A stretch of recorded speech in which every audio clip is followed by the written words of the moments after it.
اس سے پہلے آیت کریمہ کے اندر یہ بات بیان کی گئی کہ اللہ تبارک و تعالیٰ ارشاد فرماتا ہے کہ جن لوگوں نے کفر کیا آپ انہیں ڈرائیں یا نہ ڈرائیں، اے محبوب وہ ایمان نہیں لائیں گے۔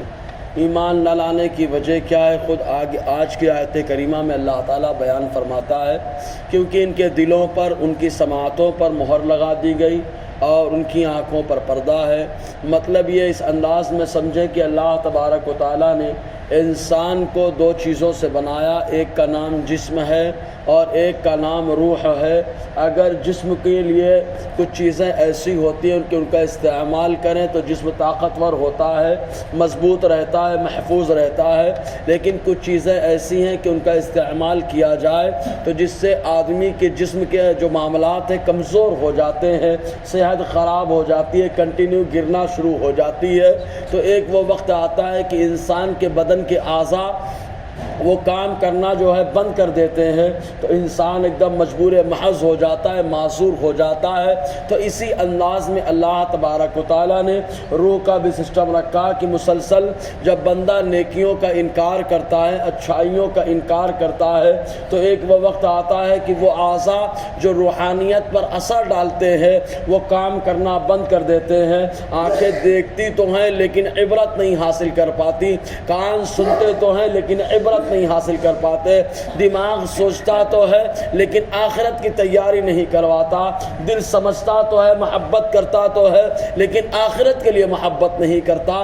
تو یہی حال کافروں کا ہے کہ مسلسل ان لوگوں نے حضور صلی اللہ علیہ وسلم کا انکار کیا، اسلام کا انکار کیا، اسلام کی تعلیمات کا انکار کیا، جس کی وجہ سے ان کی سماعت کا معاملہ ایسا رہا، سنتے تو ہیں لیکن ان کی سماعت کا کوئی مطلب نہیں ہے، ایسے آنکھیں دیکھتی تو ہیں لیکن دیکھنا نہ دیکھنا برابر ہے، اس لیے کہ یہ عبرت نہیں حاصل کر پاتے۔ اس لیے اللہ تعالیٰ فرماتا ہے ان کے دلوں پر مہر ہے اور ان کی سماعتوں پر مہر کر دی گئی۔ چنانچہ تفسیر روح البیان کے اندر ان کی مثال یوں بیان کی جاتی ہے کہ پتھر کے مانند ہے، جیسے پتھر ہوتا ہے اگر اس کو دھوپ میں رکھو یا آگ میں ڈالو تو وہ پگھلتا نہیں ہے، یا پانی میں ڈال دو تو ایسی صورت میں وہ نرم نہیں ہوتا، ایسے ہی اگر ہوا میں ڈال دو تو ہوا سے اڑتا نہیں ہے، مطلب کوئی اثر اس کے اوپر نہیں آتا، نہ گرمی کا اثر ہوتا ہے، نہ پانی کا اثر ہوتا ہے اور نہ ہی ہوا کا اثر ہوتا ہے۔ ایسے ہی وہ لوگ جو ایمان سے دور ہو گئے اصلی بدبخت ہے، تو ایسی صورت میں ان کی مثال اسی پتھر کی طرح ہے کہ کتنا بھی ان کو ڈرایا جائے آخرت کے لیے کوئی تیاری نہیں ہے اور کوئی بھی ایمان لانے کی تیاری نہیں۔ تو اللہ تعالیٰ فرماتا ہے ان کے دلوں پر مہر کر دی گئی۔ رب فرماتا ہے ختم اللہ علی قلوبہم، اللہ نے ان کے دلوں پر مہر کر دیا۔ دلوں پر چونکہ حدیث پاک میں آیا، حضور صلی اللہ علیہ وسلم نے فرمایا اصل فیصلہ دل کا فیصلہ ہوتا ہے، اسی لیے آقا نے فرمایا بدن میں انسان کے گوشت کا لوتھڑا ہے، اگر وہ لوتھڑا سلامت رہا تو پورا بدن سلامت رہتا ہے۔ صحابہ کرام نے پوچھا وہ کون سا حصہ ہے؟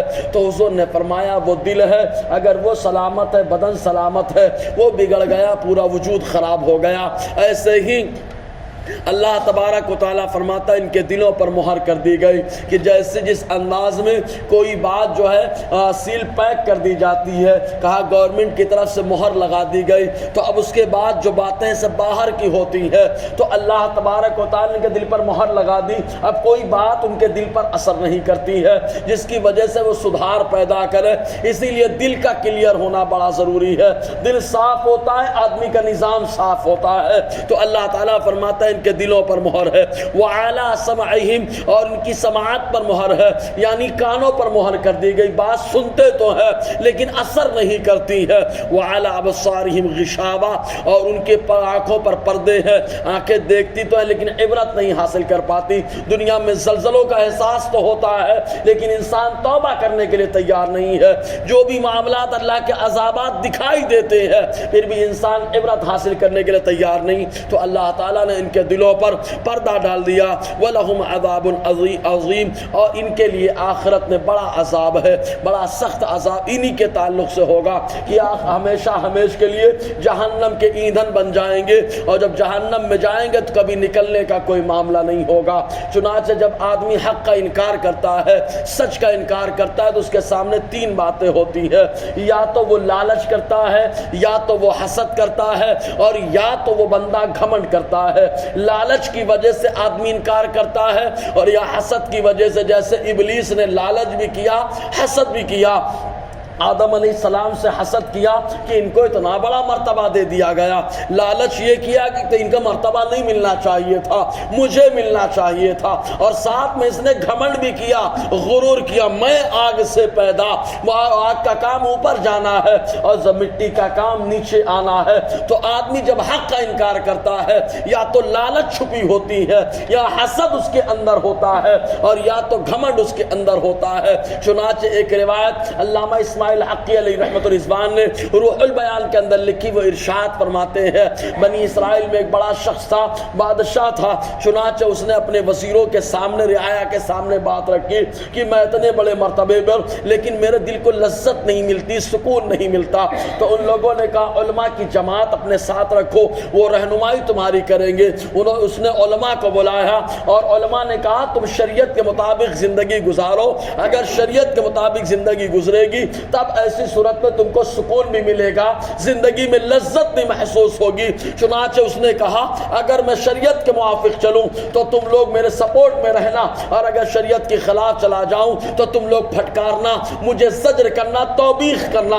چنانچہ یہ سلسلہ چلتا رہا. اسی بنا پر اللہ تعالیٰ نے اس کو کئی سالوں کی زندگی عطا فرمائی. ایک وہ وقت آیا کہ ابلیس کو اس کے مرتبے سے حسد ہونے لگا, اور پہنچا شیطان وہاں پر, اور جا کر کے پوچھا ہے بادشاہ بتا من انتا, تو کون ہے؟ اس نے کہا رجل من بنی آدم, میں آدم علیہ السلام کی اولاد کا ایک فرد ہوں, میں بھی آدم علیہ السلام کا ایک چھوٹا سا جو آدم علیہ السلام کی نسل سے ہو. اس نے کہا یہ معاملہ نہیں ہے, اگر یہ معاملہ ہوتا تو اتنے سال کی تو زندگی نہیں پاتا, تو نے اتنے سال زندگی پائی اور لمبی عمر پائی. معاملہ یہ ہے اگر آدم کی اولاد ہوتا تو موت کی آغوش میں چلا جاتا, تو آدم کی اولاد نہیں ہے بلکہ تو خود خدا ہے, معبود ہے معاذ اللہ. اس نے لالچ کی کہ آگ, شیطان نے لالچ کی آگ ڈالی کہ خدائی کا دعویٰ کر دے, لوگ تیری پوجا کرنے لگیں گے, لوگ تجھے بہت ماننے لگیں گے. اس کے اندر لالچ آ گئی, اور اس کے بعد حسد محسوس ہونے لگا کہ کیا ضرورت ہے میرے ہوتے ہوئے دوسرے کی عبادت کرنے کی,